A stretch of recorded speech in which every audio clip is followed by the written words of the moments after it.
Et bien voilà, bonsoir à tous les amis, j'espère que vous allez bien. On se retrouve donc pour cette nouvelle vidéo. Une vidéo où nous allons donc parler de l'avant-match entre l'Algérie féminine et le Ghana féminin dans le cadre des quarts de finale de la Coupe d'Afrique des Nations féminine 2024 qui se déroule en 2025. Je rappelle au Maroc. Et puis également, on va parler un petit peu donc de cette équipe du Ghana, l'enjeu pour l'Algérie. Et puis, on parlera aussi des dernières confrontations entre l'Algérie et le Ghana. Et puis, je vous donnerai mon pronostic. Est-ce que je pense que l'Algérie va se qualifier pour les demi-finales, ce qui serait un très très gros exploit. N'hésitez pas à vous abonner, à commenter, à mettre un like, à partager, à parler voilà, des débriefs du You à votre entourage, etc., etc. Alors, on va commencer donc pour parler de l'ensemble des CAN, des quarts de finale de cette CAN féminine. Rappelez bien sûr les qualifications de chaque équipe. Donc très très vite. Alors les qualifiés pour les quarts de finale officiellement, c'est le Maroc, le Mali, l'Algérie, le Ghana, le Nigeria, la Zambie, l'Afrique du Sud et le Sénégal. Je rappelle que le Mali et le Sénégal sont qualifiés en tant que meilleur troisième, que l'Afrique du Sud a fini première avec 7 points, a gagné son dernier match 4-0 face au Mali. Et le Ghana a gagné la Tanzanie 4-1.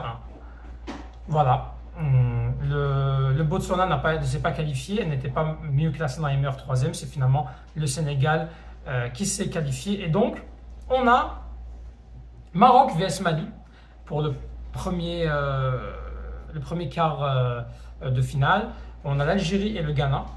On a le Nigeria contre la Zambie. Et on a l'Afrique du Sud contre le Sénégal. Voilà un petit peu les quarts de finale de cette CAN féminine. Attardons-nous maintenant sur le quart de finale entre l'Algérie et le Ghana. Alors, quelle est cette équipe du Ghana? Cette équipe du Ghana, là, c'est parmi les meilleures équipes africaines. Vainqueur des Jeux africains en 2015. Je rappelle que les Jeux africains pour les femmes, contrairement aux hommes, ce sont les équipes A qui jouent. Pareil pour les Jeux olympiques. Qualifiée 3 fois en Coupe du Monde, en 1999, en 2003 et en 2007. Elle ne s'est plus qualifiée depuis 2007. Et 3 fois finaliste de la Coupe d'Afrique des Nations en 1998, en 2002 et en 2006. Si on prend les dernières Coupes d'Afrique des Nations, alors en 2010, ils ont fini en phase de groupe. En 2012, ils ne se sont même pas qualifiés. En 2014, phase de groupe.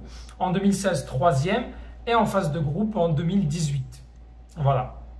Et puis, cette équipe du Ghana, elle est quand même bien classée dans le classement FIFA. Elle est, si je ne me trompe pas, elle est 66e au classement FIFA. Bon, c'est pas non plus très très beau classement, mais c'est une équipe qui était dans le chapeau 2, contrairement à l'Algérie, qui était dans le chapeau 3. Alors, ce qu'il faudrait surtout retenir pour cette équipe du Ghana, quelles sont cette équipe du Ghana qui a fait un parcours quand même avec une défaite face à l'Afrique du Sud 2-0, un match nul face au Mali et une victoire 4-1 face à la Tanzanie. Alors la Tanzanie, tout le monde pouvait la battre. Je ne sais même pas comment la Tanzanie a réussi à faire un match nul face à l'Afrique du Sud. Probablement que les Sud-Africains n'ont pas voulu forcer, les Sud-Africaines. Pardon. Les Ghanéennes, voilà, avaient perdu ce match, il fallait qu'elles se relancent. Elles ont quand même réussi à accrocher le match nul face à une équipe du Mali. Et puis cette victoire 4-1 face à la Tanzanie qui fait que cette équipe a 5 buts marqués, 4 buts encaissés. Bon, cette équipe du Ghana là, c'est faisable de la gagner, c'est faisable. Est-ce qu'on part favori? Pas forcément, non. Elle encaisse quand même des buts dans chaque match. C'est ça qu'on peut surtout retenir, c'est qu'elle a encaissé quand même 4 buts. Donc défensivement, ils sont peut-être perfectibles. Le problème de nous, l'Algérie, c'est que nous, on a un seul but marqué, 0 but encaissé en 3 matchs. On est peut-être forte défensivement, mais les Algériennes ont un défaut d'efficacité. Seulement un but face au Botswana, mais quand même, seulement aucun but encaissé. Ça, c'est très intéressant. On ne marque pas face à la Tunisie, on ne marque pas face au Nigeria. On verra peut-être qu'elles vont monter en puissance, peut-être qu'elles auront plus de pression. C'est vrai que le fait qu'on s'est qualifié au quart de finale, c'est quand même quelque chose d'historique pour l'Algérie, parce que c'est la première fois qu'elles passent le premier tour et elles ont peut-être l'occasion d'écrire encore plus l'histoire en allant chercher cette demi-finale, et ça serait vraiment très intéressant. Et puis voilà, on leur souhaite quand même aux Ghanéennes, aux Algériennes, pardon, de battre cette équipe du Ghana. Voilà. Les confrontations entre l'Algérie et le Ghana, alors en Coupe d'Afrique, on s'est rencontrés 3 fois. Une défaite de buts à 1 en 2010, une victoire 1-0 en 2014, et puis une défaite en 2018, 1-0. Fait que c'est faisable. C'est faisable, on a déjà réussi à battre cette équipe du Ghana en 2014. En 2014, on avait quand même une équipe aussi un peu correcte. C'était d'ailleurs la première victoire de l'Algérie en Coupe d'Afrique. Donc l'exploit n'est pas impossible. Les Algériennes vont être relâchées. Elles n'auront pas cette pression-là. Moi, je pense que c'est très important de le faire. Est-ce que j'y crois? Est-ce que je pense que cette équipe du Ghana va le faire? Honnêtement, c'est une très bonne question. Si on regarde les derniers matchs du Ghana, cette équipe du Ghana qui avait joué beaucoup de matchs de préparation, elle encaisse beaucoup de buts quand même, cette équipe ghanéenne. Entre 3 buts encaissés face au Nigeria, 2 buts encaissés face au Bénin. Elles ont joué des matchs de préparation face au Malawi, encore une fois un but encaissé. Elles perdent 1-0 face à la Côte d'Ivoire. Elles encaissent beaucoup. Si on prend quand même les matchs de 2025, il n'y a qu'un seul match où elles n'encaissent pas de but. Et c'est face au Sénégal. Et c'est en avril 2025. Mais sinon, depuis le 8 avril 2025 jusqu'à maintenant, elles ne font qu'encaisser au moins un but. À l'Algérie, de montrer un peu plus, tout simplement. C'est à l'Algérie de s'en sortir et d'aller surtout enfin marquer plus qu'un seul but et pas rester coincé à un seul but. Voilà.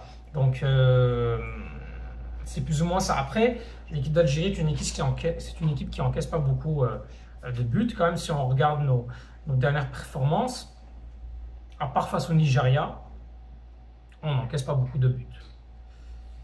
Donc voilà. À part ça, mon prono pour ce match-là, je veux être optimiste pour nos Algériennes. Je dirais, allez, 1-0 ou 2-1. Sinon, peut-être ça va aller au tir au but. Ça serait peut-être intéressant de voir les tirs au but avec les féminines. Pourquoi pas? Je rappelle que si on gagne ce match, on va en demi-finale et on peut potentiellement affronter le Maroc. Intéressant de pouvoir affronter le Maroc, je trouve, dans une demi-finale au stade de Rabat. Elles vont jouer dans le stade de Berkane. Alors le match est à midi, heure du Canada, et il est à, je pense, 17h, heure de France, et je pense, ou 17h, heure locale, je ne sais plus exactement. Non, c'est 17h, heure Maroc et Algérie, et c'est 18h en France. Voilà. Fait que, mettez en commentaire ce que vous en pensez. Est-ce que vous pensez que les Algériennes vont créer l'exploit ou non? Vous pensez qu'elles vont se faire éliminer? Ce qui serait dommage, mais on ne leur en voudrait pas à nos Algériennes qui ont été vaillantes, courageuses et très très fortes déjà d'avoir pas perdu face au Nigeria, d'avoir toujours pas perdu un match. Ça serait intéressant. Mettez en commentaire ce que vous en pensez. Tahel Jazel, allez les vertes, on vous soutient pour ce quart de finale. Inch'Allah la vie.